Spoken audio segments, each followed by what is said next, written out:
And we're at the speed down to 2,500. Good point. Wherever you reduce speed to 180. Blackbox. We are recording. Through the headset. All right, so we are recording, yeah? All right, well, finish your story. Is it really dirty, so we probably shouldn't? Because we are recording. Throw it on the screen, Jamie. No, we're good. Let's go. We can do it after. But it's this Jewish guy, Jewish family. The kid like drinks all the Dr. Pepper out of the refrigerator, and his dad's like, "What have I taught you?"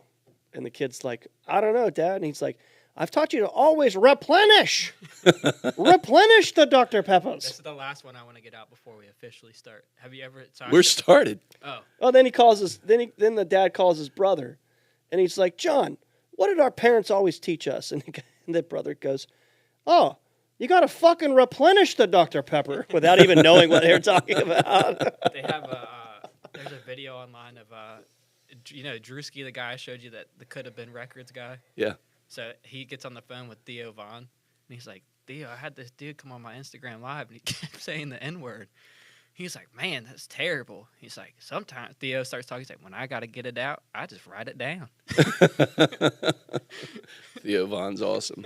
Well, this is pre-recording of what you get on KP's Blackbox. Is just sitting around BSing while we're waiting for Jake to get the mics right. Which, by the way, Jake, why are the mics always messed up? Why do we have to always EQ the mics? Just for my knowledge, because I don't know anything about this crap.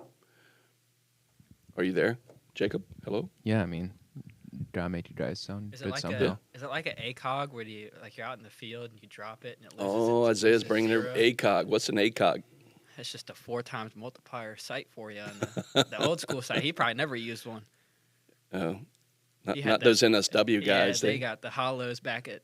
I had a Sergeant Major, and we were showing. I thought we were super cool. We had an MPU-5 radio, and it's a MeshNet. I've talked to you about this before. It's a MeshNet radio. I thought it was pretty cool. I'd never seen one before. So I was an RTO at the time, so they had me go up to the battalion Sergeant Major and the BC and explain how it works. He lets me get through my whole pitch about it, why it's an asset to us and why it works. And he goes, "You did a great job. You did a great job, Private." I was a PFC at the time, so you did a great job explaining it. And he goes, "Yeah, I used this shit back in early 2000s in Jalalabad." And I was like, nice. He was a Ranger Regiment guy. So Yeah, yeah, he was pretty cool. fun stories. Sergeant Major Paquette. Good old J-Bad. Well, we're telling a few little war stories here before we got started today. By the way, welcome to KP's Blackbox. Today, Valentine's Day, we were supposed to have a podcast with a great friend of our firm, of our financial planning firm that we run, which is our real day job. This is something we do for fun, and then we also get serious and put out educational content.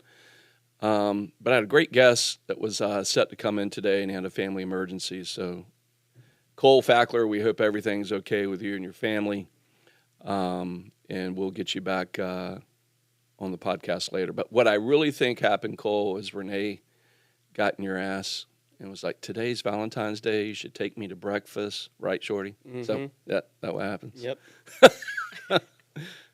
We were arguing about this before the podcast. Good morning, Tiffany. Happy Valentine's Day. Hey, babe. Happy Kathleen. Valentine's Day. Sorry, Happy I had to Valentine's rush. Day. Sorry, I had to Would you rush like to into say- work. Happy Valentine's Day, Soph. She'll All see right. this later. Ladies of our life, we love you. We're here holding it down.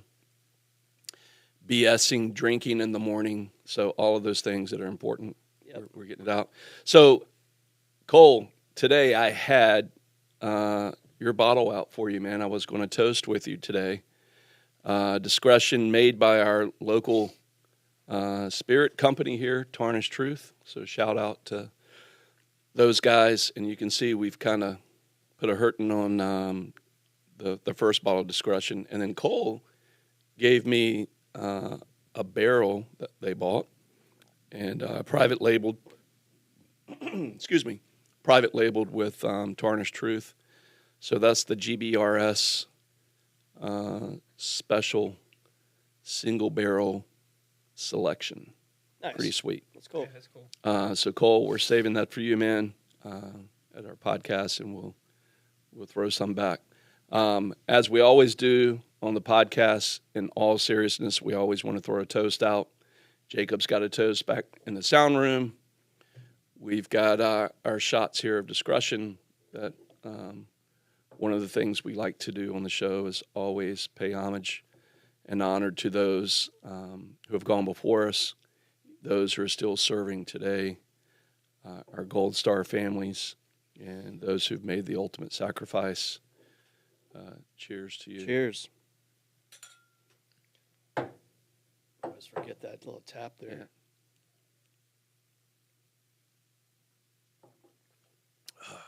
What do you think? You haven't had any breakfast yet. It should feel Yeah. really good. It's good. Yeah, it's good. All right. Make your belly warm here in a second. So we are completely not prepared for this podcast today. Who knows what this is going to turn into? Because we had to improv this morning with Cole having to call out.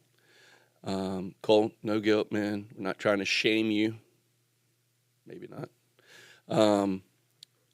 But we're going to just ham it up a little bit today. We're going to talk about some current events. One being some comments that the chairman, CEO of J.P. Morgan, Mr. Jamie Dimon, went off on his team the other day, which I love it. I think it's great, because I think the corporate boardroom has gotten really soft in America. So we're going to talk on that front today. We're also going to talk about Walgreens. And Isaiah, we're going to let you wax eloquently about Walgreens. Yeah. And Walgreens, this publicly traded company. By the way, what we're going to share with you today is not investment advice. It's education only. Please do not go out and buy some stock or mutual fund or ETF based off conversations we're having here. This is for entertainment only. This is not a... Yeah, and to be thought-provoking, right? Yeah. Yeah, kind of think through the different dynamics of the world right now and whether they're corporate, internal, office, whatever, versus gaining a dividend and then all of a sudden losing it, Right. right? After 94 years. Yeah. I don't know Yeah. why I said that so loud. It is exciting. Yeah. No, it's not, actually. So if you don't know what we're talking about, we'll start there. Walgreens, earlier in the month, announced that after 94 years, they were going to suspend their dividend. So, Walgreens started last year by cutting the quarterly dividend in half. Then the company slashed the payouts to 25 cents from 48 cents after spending about $1.7 billion in cash on dividends in fiscal year 2023. And what's interesting, too, is if you take a look around and you're aware of your surroundings, you see a bunch of Walgreens that used to be there that are no longer there. Yeah. Right. Closing every corner. Like there's one right there where we live out in Nashville Park. Yeah. And they all have the same, Same layout. same brand, make it look the same outside. And now they're big empty shells. Yep.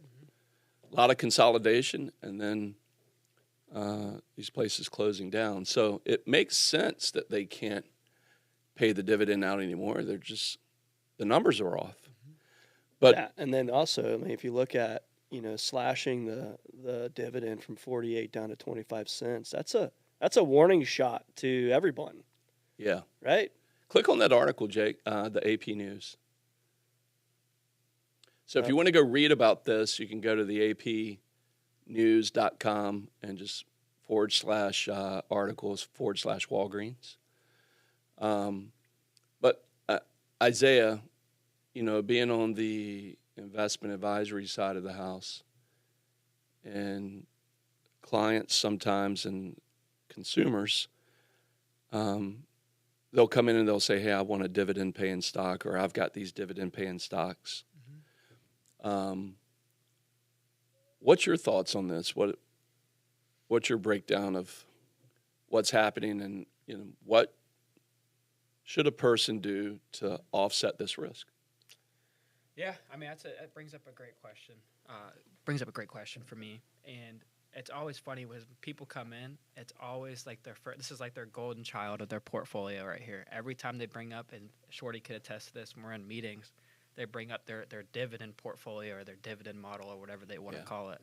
It's always their golden child of the portfolio. Oh, it's spitting off 6% of my entire portfolio, and I'm getting $60,000 a year from my On $1 million account, yeah, I'm on a assuming. million, Yeah. on $1 million account, I'm getting $60,000 a year. I don't have to go back to work.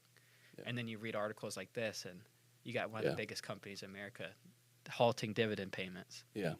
So it's a like he said, it's a warning shot to me that when you have this dividend paying portfolio, let's look at the overall picture and the overall process of your account. What happens and what's your plan if the market takes a tank, earnings are down, these companies aren't paying dividends anymore. Or they suspend their Or they dividends. suspend it. What's your plan, backup plan? If you're retired and you're living off of that, what's your backup plan to get income? Yeah.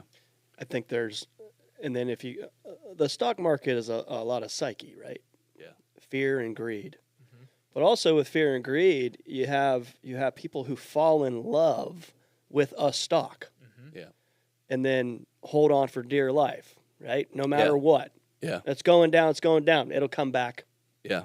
Oh, they stop paying a dividend. They'll start paying again. That's the hope, fear, greed rationale. Right. That those emotions work in reverse of each other when things are good. Your hope is that it continues to go up. Yep. Yeah. Right? And then Yeah. greed sets in because you're like, man, I'm missing out on this thing going up. I'm going to buy more. So the greed factor sets in. Which is, it's funny too, because people are like, oh, it's not going to happen. It's going to come back, or whatever their stance is on it. Maybe on the other opposite side of the spectrum, like, oh, I don't want to touch this with a 10-foot pole. But in my opinion, don't you want to plan for the worst case scenario in your portfolio? Don't you want to sleep well at night knowing that, hey, if this dividend shuts off, I'm going to be fine? Yeah. If income is your outcome, you need to make sure that you truly have assets that can pay an income in the best and worst case scenarios. Absolutely.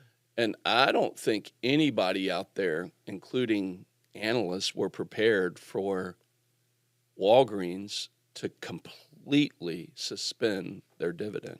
And when you read this article, they actually came out and said the suspension was prudent and somewhat overdue, which then makes me go, what happened around October, November last year? There was one day in the market where it was like got slapped. Yeah.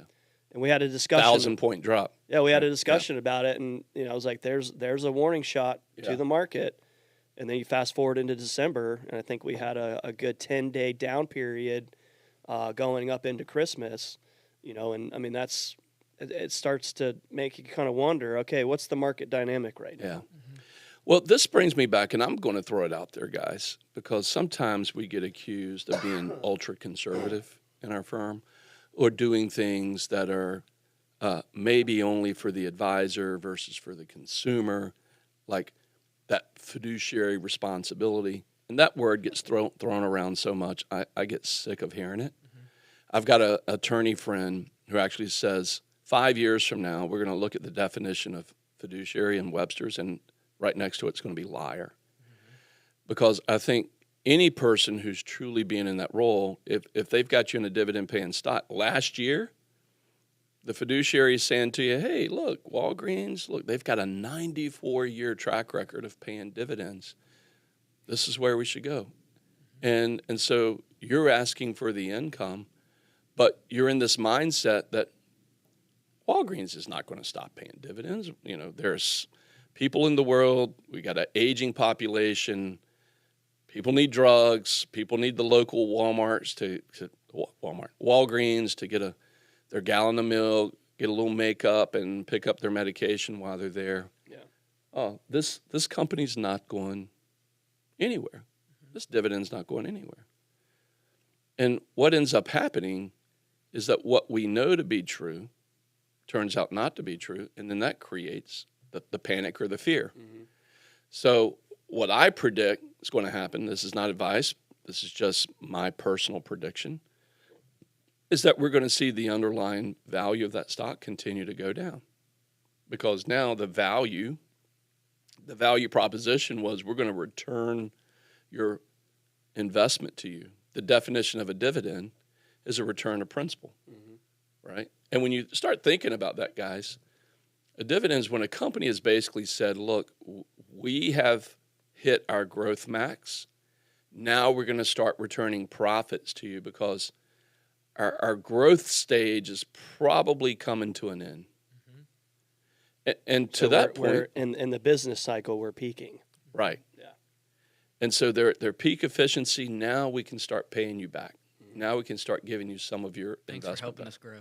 Yeah, thanks for helping us grow. Now, they did that for 94 years. I would say if you're someone lucky enough to be around for 94 years and see that, then I would say you did okay. But on the other side of the fence, what if you're the new investor, a.k.a. the new retiree? You're picking up this in your portfolio with this 94-year track record. Feels good.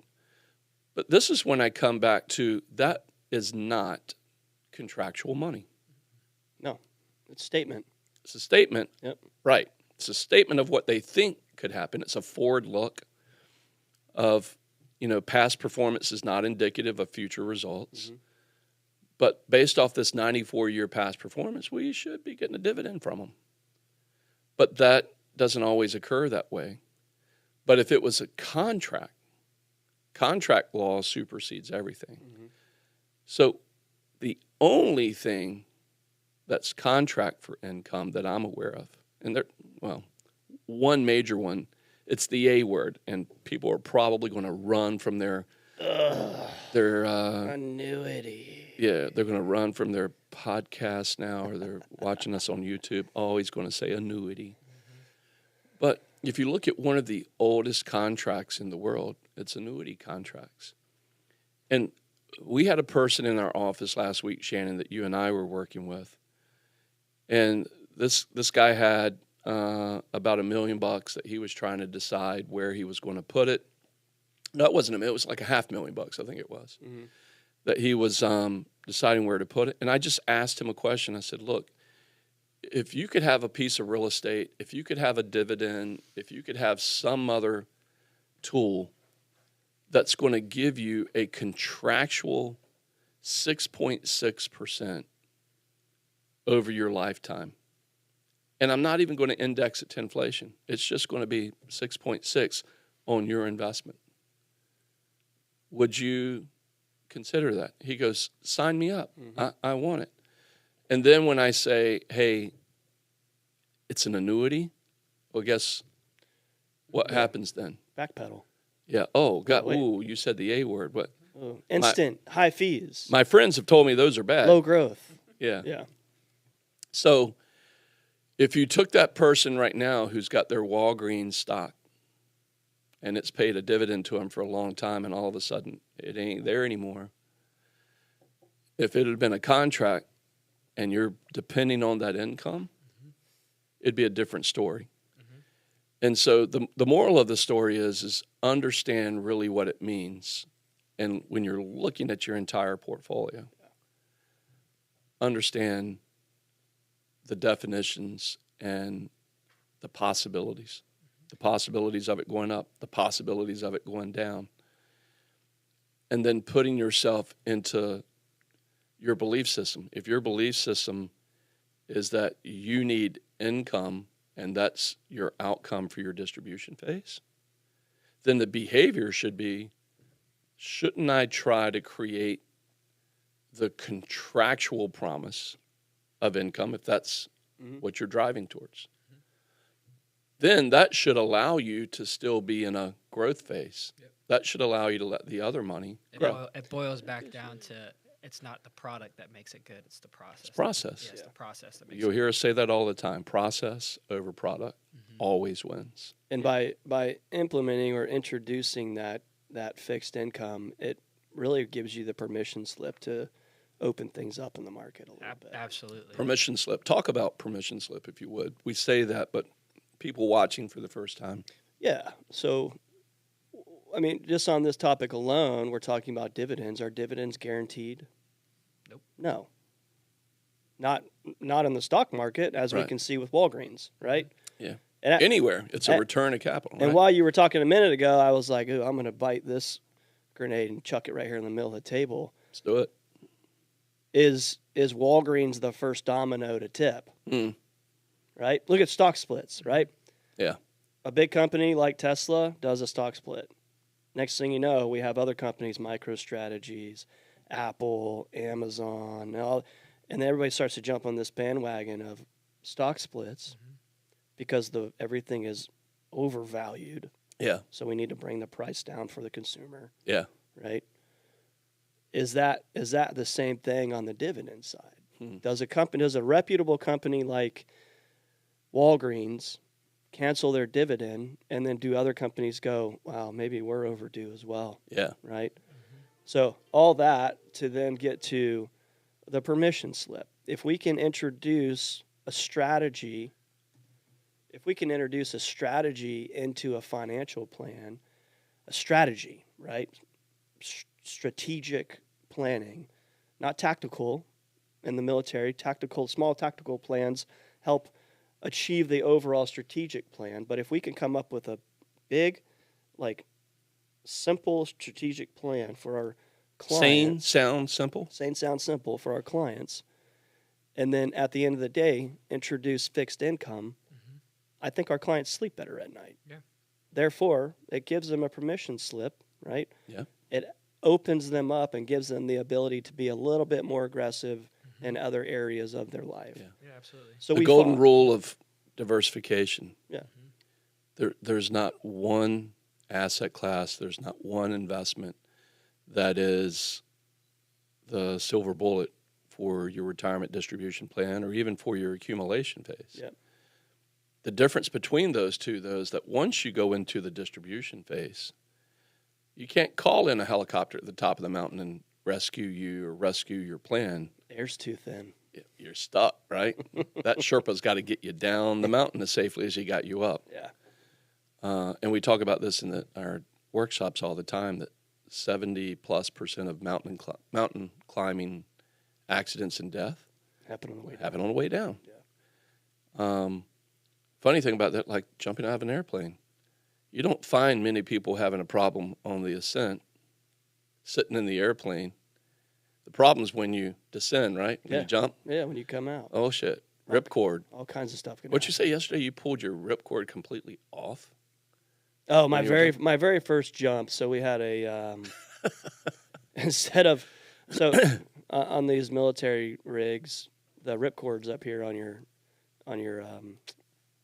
chest strap or your shoulder strap. You got one on this side. You got one on this side. Main, reserve. And you're so amped up the first time you jump out of a plane. Number one, you're walking to the ramp, and I'm like, what the Pissing hell? your pants, What yeah. the hell am I doing? First of all, and then it's you kind of accept the fact that you're getting ready to jump out of a plane with an instructor, and you jump, altimeter, do your spins, all that stuff, follow the instructor, and then when it's time to pull, look, wave, pull. And you're supposed to hold on to the ripcord and keep it. Really, you just kind of take it and put it over your wrist so you don't lose it. Well, I pulled, and I was like, threw that thing, 5,000 feet in the air, just chuck this ripcord out. Pull your mic down a little. Sorry. Yeah. Trying to be subtle here, but There you go. I do like the mountain climbing analogy though, because what makes me think of is me in my working years. I'm young, so I'm climbing this mountain, and when I think about my investment portfolio, it's kind of to the wayside. I pay attention to it, but if we see a downturn in the market, I'm not like, oh my gosh, this is the end for me. And I'm excited about getting to my highest income earning year, so I'm climbing this mountain, going up, and I picture our clients that get to the top, like you said, they stamp their flag. And they're kind of looking over their statements a little bit more, like kind of looking over their pictures. Oh, this is cool. I've done so well. And then they think about, oh, I have to get down now. Yeah. And so they look over and they're looking at the average of the S&P for the past 20 years. It's probably positive. It is positive the past 20 years.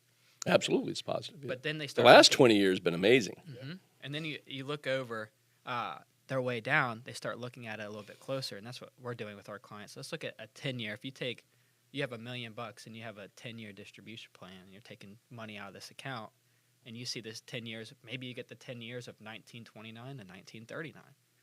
Maybe you get the 10 years of 2000 to 2010. And you take all these little hits The along lost the way. decade. Yeah, you take all these little hits along the way, and you could be in bad shape pretty quick. And it's the same way of going down a mountain. One false move, you hit a loose rock or something, you could slip and fall, and it it could hurt you pretty bad. Yeah, if everything that you do is designed to be sexy, and let's say the S&P 500 is what's sexy, it's what everybody wants, right? No one likes to be in a position where a portion of their portfolio didn't earn the maximum rate of return. You know, I think the 100-year average on the S&P 500 is a little over 11%. And most people are like, well, why wouldn't I have all my money in that? If that's the 100-year average. That's because when you take that 100-year average, you don't have 100 years. I attribute it to gambling. And, you know, most people who know me know I love to play a little bit of blackjack. The thing that the casino has over me is the same thing that the S&P 500, the general market, has over every person. Endless time and endless Yeah. assets. Yeah, that I call it unlimited time and unlimited assets. And so when you have those two things on your side, it's just a matter of time before everybody else who doesn't have those two things gets spanked at some point in time. And then when you offer free booze and everything else. And, Oh, right. you know. Yeah, that's kind of the financial services industry, right? Oh, come to us. We're going to offer you that. You're going to get a toaster. Yeah. Yeah, and it goes back in. If you look over 2010 to where we are now, we've hit a 14-year bull run.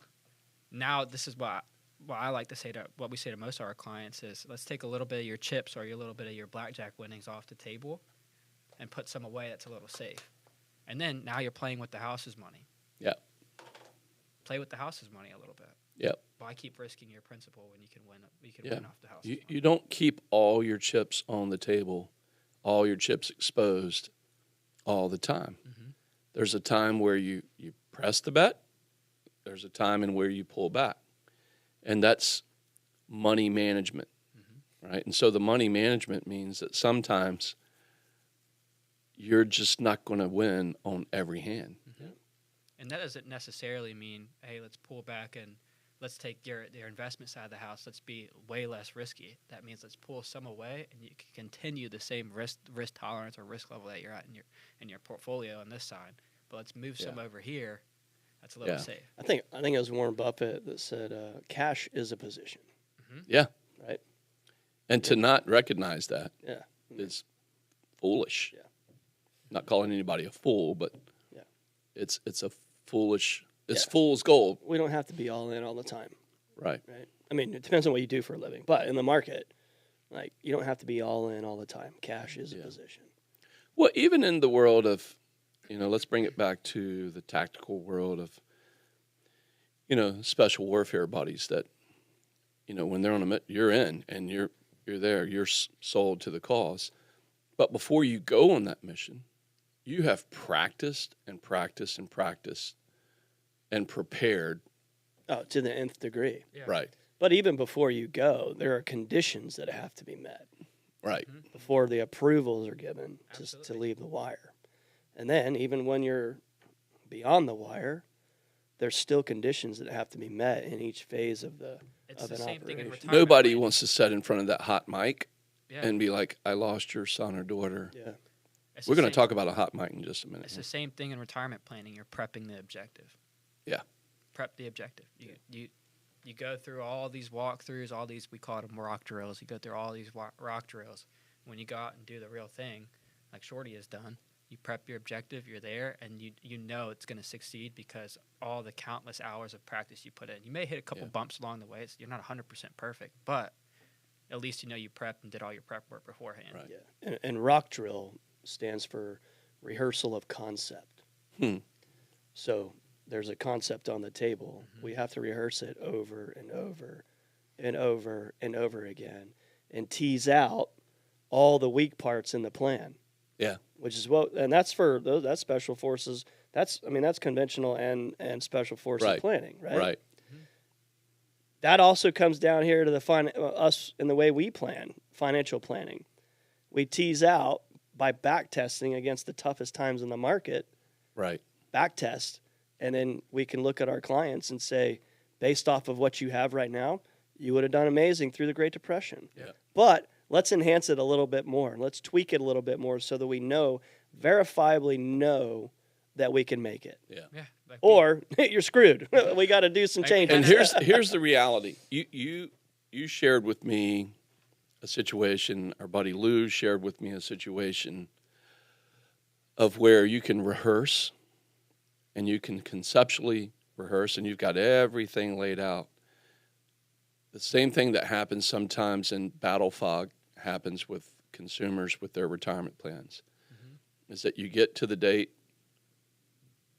wheels fall off the bus, things aren't going your way, the market collapse, or you show up to an objective and there's just something that wasn't what you rehearsed, and now all of a sudden panic sets in. Yeah, the fog of war. The fog of war. Clausewitz. Exactly right. Yep.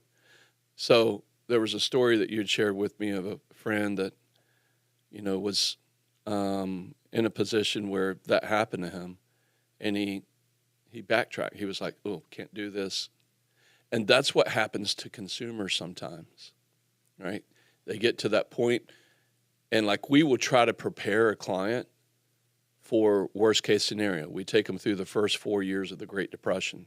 The market is off 75%. And I go, most of your investment advisors are telling you, hey, just be patient, stay with it. It's for the long haul. the long haul. We've heard them say that. We've probably been guilty of saying that. But when that person, that human being, is looking at their financial statement and it's off by 75% like it was for no wonder people were jumping out of 9-story windows. Yeah. It capitulates itself, yeah. right? And it's a compound effect of negative news and negative returns. So the only way, in my mind's eye, that you can recover from that, and if that happens to you, or maybe not if, but when it happens, and that's the way we try to get clients to prepare, is for when this happens, not if this happens, you have to have a jar in the yard. You have to have a backup plan that says if these things occur, I've got another place, a diversified place to go to offset that risk of my best performing 100-year average class of money is now in this not performing well phase. In case of emergency, break glass. Right. Yeah, I would like to see it. I'd like to see a study. If you're back in 1929, you're 100% in the market. You're down 75%. How many people actually stayed in for the long haul, and how many people were like, "Make this bleeding stop"? Like, I'm getting out of this now. Well, I think the proof is in the pudding, Isaiah. That when you look at so let's just break any market: real estate, stocks, bonds. Doesn't matter the asset class. When people start catching on that something's not right, and let's put it this way. Let's say as a homeowner, the value of your home today is $100,000. And if somebody came to you and said, hey, in 5 years, your house is going to be worth $0. It's going to be valueless. The land you have, they found toxic chemicals in the soil. It's Sliding into the swamp. And you knew that was going to happen. What are you trying to do? Sell it. Find a sucker. Exit. Yeah. Right? I mean, let's just call a spade a spade. I don't want this. Who wants to buy this from me? Yeah. Maybe somebody else can salvage it. Now, unfortunately, there's this thing called full disclosure, and real estate has a lot of rules for, hey, if you know something's wrong with your property, you know something's wrong with it, you got to disclose it. Yeah. Advisors have to disclose things to their clients. But the point I'm making here, that's an extreme example. But if you knew something was going to happen in the future that was going to be devastating to your portfolio, what are you going to do? Get out. I'm getting out of that.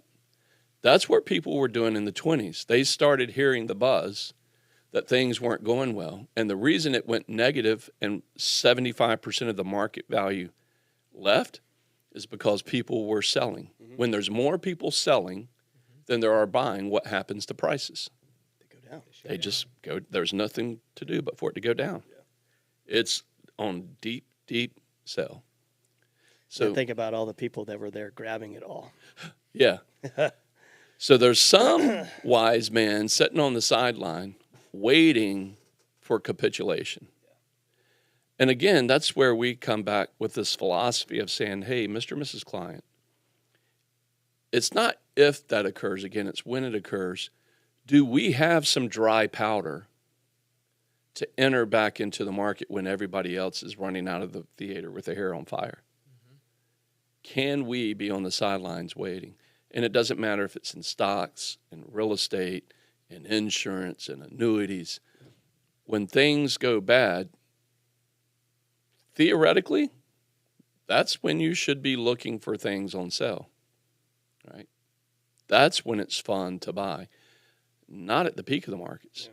And the crazy thing is now, and the guys who are in the investment advisory world, man, you guys at the peak of the market, you got to go to clients right now and say, hey, we're going to buy everything at the peak of the market right now. We're going to be investors because it's for the long haul. I just get a little nervous for rightfully so for our clients in that anyway. Yeah. So crazy thing is, talking about the market, there's a guy that we alluded to earlier, Mr. Jamie Dimon. Yeah. Well known. JP Morgan, leader of the pack. Jake, can you pull up the Barron's article? And if you can, we're going to play a little bit. This is the top dog of JP Morgan, Jamie Dimon. He has a moment that was on a hot mic. And have you guys listened to any of this yet? No, I didn't even know about it until this morning. Yeah, so I saw it last night. If need be, Jake, I can send you the audio file. You want me to send that to you and see if you can? Yeah, go ahead and text it to me. I'll let you bring it up.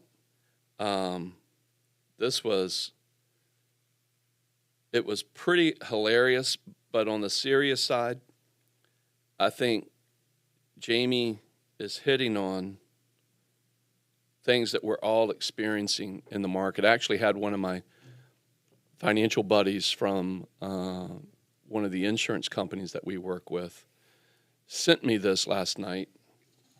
And what he said to me was, you will love this. And so he sends me this in a text. And the reason he knows I will love it is because it's something I've been complaining about since COVID. Mm-hmm. That since COVID, I don't know if you guys at home have experienced this, but there's been a massive amount of exodus from the local workspace to people working from home. And what I have seen personally as a financial professional in our real job, I have seen it hurt the efficiency of business and trying to get things done and trying to get business done. Productivity has come down. Productivity's come way down. So let's listen to Jamie here for a minute. A lot of you were on the fucking Zoom and you were doing the following, okay? You know, looking at your mail, sending texts to each other about what an asshole the other person is. Okay, not paying attention, not reading your stuff, you know, and if you don't think that slows down efficiency, creativity, creates rudeness and stuff, it does, okay? And when I found out that people are doing that, you don't do that in my goddamn meetings. You go to a meeting with me, you got my attention, you got my focus, I don't bring my goddamn phone, I'm not sending texts to people, okay? It simply doesn't work, and it doesn't work for creativity, it slows down decision-making. And don't give me the shit that work from home Friday works. I call a lot of people on Friday. There's not a goddamn person you get a hold of. But here are the problems, okay? And they are substantial, okay? Which is the young generation is being damaged by this. That means they may or may not be on your particular staff, but they are being left behind. They're being left behind socially, ideas, meeting people. In fact, my guess is most of you live in communities a hell of a lot less diverse than this room. Every area should be looking to be 10% more efficient. If I was running a department of 100 people, I guarantee you, if I wanted to, I could run it with 90 and be more efficient. I guarantee you, I could do it in my sleep. And the notion, these bureaucracies, I need more people, I can't get it done. No, because you're filling out requests that don't need to be done. Your people are going to meetings they don't need to go to. someone told me to approve some of his wealth management that they had to go to 14 committees. I am dying to get the name of the 14 committees. And I feel like firing 14 chairmen of committees. I can't stand it anymore. Can you imagine Now, the guy you on the have a committees? choice. You don't have to work at JP Morgan. So the people of you who don't want to work at the company, that's fine with me. I'm not mad at you. Don't be mad at me. It's a free country. You can walk with your feet, but this company is going to set our own standards and do it our own way. And I've had it with this kind of stuff. And, I come in, I've been working 7 days a goddamn week since COVID. And I come in and where's everybody else? But they're here and there and the Zooms don't show up. And people say they didn't get stuff. So that's not how you run a great company. We didn't build this great company by doing that, by doing the same semi-disease shit that everybody else does. Wow.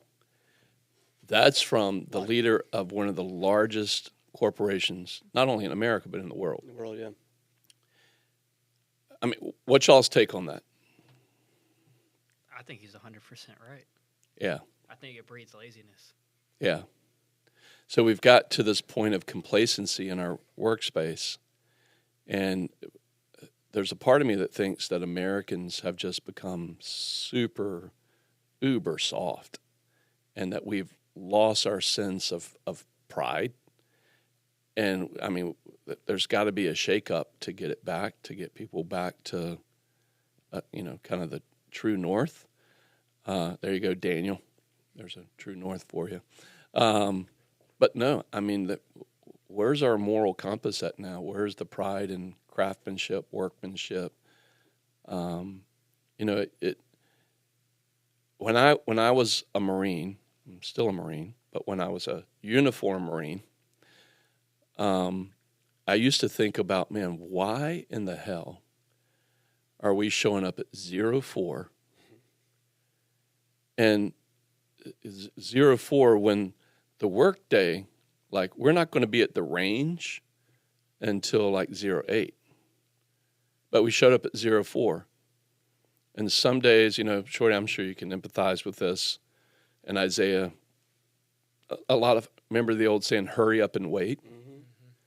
There was a whole lot of that going on. But on the other side of it, I wasn't ever fucking late for anything. I showed up on time, and if being on time was early, right? And if the company gunny didn't see you somewhere pulling up around 04:15, PT was starting at 05. And it was the spirit, it was the camaraderie, it was just the way you did things. There was nothing in writing that said, like, as a senior NCO or an NCO, that you had to be there at 04. But when your guy to your left and your guy to your right, you show up and you're like, I got to be there for my boys. I got to be there because that's the culture. I think what Jamie Dimon's talking about is we got to have a reset on culture in our society. And if we continue to stay soft, your brain gets mushy. Yeah. There's a time and a place for everything, right? I think that, when COVID ran through us, the world, whatever, it created what I like to call a new norm, right? So everybody vacate the office, go home. Yeah. Now we've set a new baseline of what's acceptable. And then when you start to poke and prod at a new norm, and then to create another new norm that makes people uncomfortable and come out of their comfort zone, right? Because now you have a bunch of people that are working from home, and you don't have a lot of creativity and in-person conversations, and it's over this damn computer, right? And then you're like, hey, nope, we're done with that crap. Everybody come back in. Now you're challenging the norm. Oh, you want me to create another new norm and come back into the office? And then when I come back into the office, now I have to learn how to be a freaking human being again. Yeah, I actually heard a lady the other day talking about she was a civil service employee, and this was on I can't remember what news outlet, but she was like, look, you allowed me to work from home for the last 4 years, since COVID. And that's become my norm, and I've moved further away from the city, from her job, so she moved into the suburbs. sold her car, and she was using public transit. And she sold her car because she's like, I'm not driving in the office. I don't need it. Yeah. So she adapted to her. She adapted to that new environment, and now the employer, the federal government, is saying, if you want to keep your job, you got to come back to the office. And so now she was going down the line item expenses that was going to cost her. One of them was, taking care of a baby, taking care of a dog. Yeah. So child care, dog care. Dog care, Yeah. car. And, people are, made uncomfortable with this. Now, all of that brings me back to where there's responsibility on both sides, right? So there's got to be a balance between, if this is a quality employee, are you going to help them navigate back into this, or is it just, it's a diseased arm, cut it off? Yeah. How diseased is it, right? Yeah. Can it be triaged? Can you work through it? And I think that's what Jamie's basically putting out there. I'm calling him Jamie like I know him, Mr. Diamond. I think what he's putting back to the culture is he's shooting a rocket across the bow when, hey, folks, leadership, because I would assume that this was the way he was talking. I don't think he's going to talk to a J.P. Morgan bank teller that way. No. I think this was his senior leadership where he's setting the stage with these folks saying, hey, if you behave this way, what are you going to expect from your subordinates? Yeah. And so I would be curious, like if you guys are listening to this today, I'd love to hear what you've experienced in your comment section if you're watching on YouTube, if you're seeing this on an Instagram post. Please, I'd love to get some feedback from you because it's not a quick fix. Just like, when we had to exit because of COVID, the only reason I'm doing a podcast today is because of COVID. When our office had to shut down and we couldn't meet clients in person, I was like, I'm going to go stir crazy sitting in my house doing Zoom calls.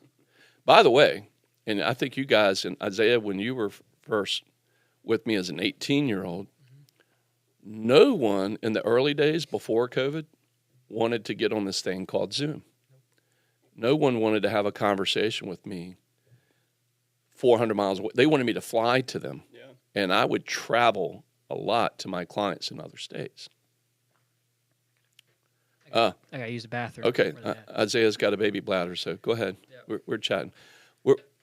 Actually hang out and we'll wrap this thing up. Okay. Can you hold out just 3 more minutes? Gotta pee like a Russian racehorse. Okay, go pee. Go pee. Why not a Scandinavian one? That's it. Don't knock a camera over. So what I'd love you guys to do is, number one, I always forget to ask people to do this. Smash the like button. Yeah. Hit that subscribe button. Follow us on Facebook. Follow us on Instagram. Yeah. All those things that I forget to do that I know are necessary, that, we want to continue to put out great content, share thoughts with you guys. But let us know in the comments. Give us some feedback. If you know folks who are military veterans who have gone on into the workforce and maybe started a business or invented something, get them over to us. I'd love to interview them. I'd love to give a shout out to vets who are doing cool stuff in our community. And even if it's not a vet, if you've got a cool story, if you've got a cool business, it doesn't have to be if you've got a business you want to talk about, we'd love to get you on the show. And number one, help you promote it. Number two, learn about what you're doing, both the good, the bad, the ugly.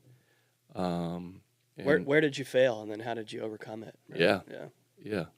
That would be awesome to hear, because I'm always wanting to learn. I'm always curious about what other people are doing and what they're doing to improve themselves. Or like our boys over at GBRS, their quote is 1% better. I love that. Every day. Yep. Just try to get 1% better.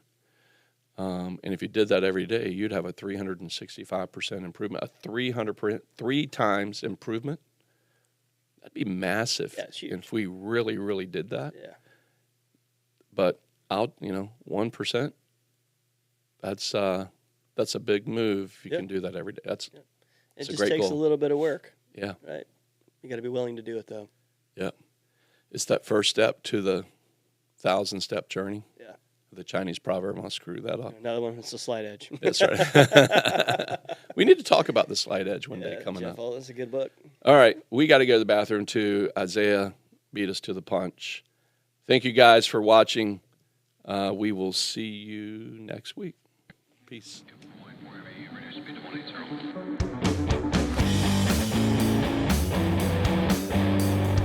Blackbox.